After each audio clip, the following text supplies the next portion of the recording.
अध्याय 12। फिर यीशु फसह से 6 दिन पहले बैतनिय्याह में आया, जहां लाजर था, जिसे यीशु ने मरे हुओं में से जिलाया था। वहां उन्होंने उसके लिए भोजन तैयार किया और मर्था सेवा कर रही थी, और लाजर उनमें से एक था जो उसके साथ भोजन करने के लिए बैठे थे। तब मरियम ने जटामासी का आध सेर बहुमोल इत्र लेकर यीशु के पांवों पर डाला और अपने बालों से उसके पांव पोंछे, और इत्र की सुगंध से घर सुगंधित हो गया। परंतु उसके चेलों में से यहूदा इस्करियोती नाम का एक चेला, जो उसे पकड़वाने पर था, कहने लगा, ये इत्र 300 दिनार में बेचकर कंगालों को क्यों ना दिया गया? उसने ये बात इसलिए ना कही कि उसे कंगालों की चिंता थी, परंतु इसलिए कि वो चोर था और उसके पास उनकी थैली रहती थी, और उसमें जो कुछ डाला जाता था वो निकाल लेता था। यीशु ने कहा, उसे मेरे गाड़े जाने के दिन के लिए रहने दे, क्योंकि कंगाल तो तुम्हारे साथ सदा रहते हैं, परंतु मैं तुम्हारे साथ सदा न रहूंगा। यहूदियों में से साधारण लोग जान गए कि वो वहां है, और वे ना केवल यीशु के कारण आए, परंतु इसलिए भी कि लाजर को देखें, जिसे उसने मरे हुओं में से जिलाया था। तब महायाजकों ने लाजर को भी मार डालने की सम्मति की, क्योंकि उसके कारण बहुत से यहूदी चले गए और यीशु पर विश्वास किया। दूसरे दिन बहुत से लोगों ने, जो पर्व में आए थे, ये सुनकर कि यीशु यरूशलेम में आता है, खजूर की डालियां ली और उससे भेंट करने को निकले और पुकारने लगे कि होशाना, धन्य इस्राएल का राजा जो प्रभु के नाम से आता है। जब यीशु को एक गधे का बच्चा मिला तो उस पर बैठा, जैसा लिखा है कि हे सियोन की बेटी, मत डर, देख तेरा राजा गधे के बच्चे पर चढ़ा हुआ चला आता है। उसके चेले ये बातें पहले ना समझे थे, परंतु जब यीशु की महिमा प्रकट हुई तो उनको स्मरण आया कि ये बातें उसके विषय में लिखी हुई थी, और लोगों ने उससे इस प्रकार का व्यवहार किया था। तब भीड़ के लोगों ने, जो उस समय उसके साथ थे, ये गवाही दी कि उसने लाजर को कब्र में से बुलाकर मरे हुए में से जिलाया था। इसी कारण लोग उससे भेंट करने को आए थे, क्योंकि उन्होंने सुना था कि उसने ये आश्चर्य कर्म दिखाया है। तब फरीसियों ने आपस में कहा, सोचो तो सही कि तुमसे कुछ नहीं बन पड़ता।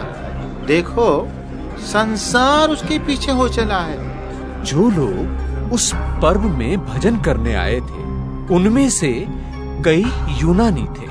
उन्होंने गलील के बैतसैदा के रहने वाले फिलिपुस के पास आकर उससे विनती की कि श्रीमान, हम यीशु से भेंट करना चाहते हैं। फिलिपुस ने आकर अंद्रियास से कहा। तब अंद्रियास और फिलिपुस ने यीशु से कहा।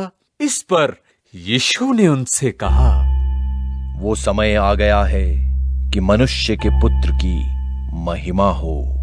मैं तुमसे सच सच कहता हूं कि जब तक गेहूं का दाना भूमि में पड़कर मर नहीं जाता, वो अकेला रहता है, परंतु जब मर जाता है तो बहुत फल लाता है। जो अपने प्राण को प्रिय जानता है, वो उसे खो देता है, और जो इस जगत में अपने प्राण को अप्रिय जानता है, वो अनंत जीवन के लिए उसकी रक्षा करेगा। यदि कोई मेरी सेवा करे तो मेरे पीछे हो ले, और जहां मैं हूं वहां मेरा सेवक भी होगा। यदि कोई मेरी सेवा करे तो पिता उसका आदर करेगा। अब मेरा जी व्याकुल हो रहा है, इसलिए अब मैं क्या कहूं। हे पिता, मुझे इस घड़ी से बचा, परंतु मैं इसी कारण इस घड़ी को पहुंचा हूं। हे पिता, अपने नाम की महिमा कर। तब ये आकाशवाणी हुई कि मैंने उसकी महिमा की है और फिर भी करूंगा। तब जो लोग खड़े हुए सुन रहे थे उन्होंने कहा कि बादल गरजा, और ने कहा कोई स्वर्गदूत उससे बोला। इस पर यीशु ने कहा, ये शब्द मेरे लिए नहीं परंतु तुम्हारे लिए आया है।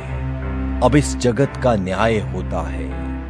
अब इस जगत का सरदार निकाल दिया जाएगा और मैं यदि पृथ्वी पर से ऊंचे पर चढ़ाया जाऊंगा तो सबको अपने पास खींचूंगा। ऐसा कहकर उसने ये प्रकट कर दिया कि वो कैसी मृत्यु से मरेगा। इस पर लोगों ने उससे कहा कि हमने व्यवस्था की ये बात सुनी है कि मसीह सर्वदा रहेगा, फिर तू क्यों कहता है कि मनुष्य के पुत्र को ऊंचे पर चढ़ाया जाना आवश्यक है? ये मनुष्य का पुत्र कौन है? यीशु ने उनसे कहा, ज्योति अब थोड़ी देर तक तुम्हारे बीच में है। जब तक ज्योति तुम्हारे साथ है तब तक चले चलो। ऐसा न हो कि अंधकार तुम्हें आ घेरे। जो अंधकार में चलता है वो नहीं जानता कि किधर जाता है। जब तक ज्योति तुम्हारे साथ है, ज्योति पर विश्वास करो कि तुम ज्योति के संतान हो। ये बातें कहकर यीशु चला गया और उनसे छिपा रहा। और उसने उनके सामने इतने चिन्ह दिखाए तो भी उन्होंने उस पर विश्वास न किया कि यशाया भविष्यद्वक्ता का वचन पूरा हो, जो उसने कहा कि हे प्रभु, हमारे समाचार की किसने प्रतीति की है और प्रभु का भुजबल किस पर प्रकट हुआ। इस कारण वे विश्वास ना कर सके, क्योंकि यशाया ने फिर कहा कि उसने उनकी आंखें अंधी और उनका मन कठोर किया है। कहीं ऐसा न हो कि वे आंखों से देखें और मन से समझें और फिरें और मैं उन्हें चंगा करूं। यशाया ने ये बातें इसलिए कही कि उसने उसकी महिमा देखी और उसने उसके विषय में बातें की। तो भी सरदारों में से भी बहुतों ने उस पर विश्वास किया, परंतु फरीसियों के कारण वे प्रकट में नहीं मानते थे, ऐसा ना हो कि आराधनालय में से निकाले जाएं, क्योंकि मनुष्यों की प्रशंसा उनको परमेश्वर से अधिक प्रिय लगती थी। यीशु ने पुकार कर कहा, जो मुझ पर विश्वास करता है और जो मुझे देखता है वो मेरे भेजने वाले को देखता है। मैं जगत में ज्योति होकर आया हूं ताकि जो कोई मुझ पर विश्वास करे वो अंधकार में न रहे। यदि कोई मेरी बातें सुनकर न माने तो मैं उसे दोषी नहीं ठहराता, क्योंकि मैं जगत को दोषी ठहराने के लिए नहीं परंतु जगत का उद्धार करने के लिए आया हूं। जो मुझे तुच्छ जानता है और मेरी बातें ग्रहण नहीं करता है उसको दोषी ठहराने वाला तो एक है, अर्थात जो वचन मैंने कहा है वही पिछले दिन में उसे दोषी ठहराएगा, क्योंकि मैंने अपनी ओर से बातें नहीं की परंतु पिता ने मुझे भेजा है। उसी ने मुझे आज्ञा दी है कि क्या क्या कहूं और क्या क्या बोलूं, और मैं जानता हूं कि उसकी आज्ञा अनंत जीवन है। इसलिए मैं जो बोलता हूं वो जैसा पिता ने मुझसे कहा है वैसा ही बोलता हूं।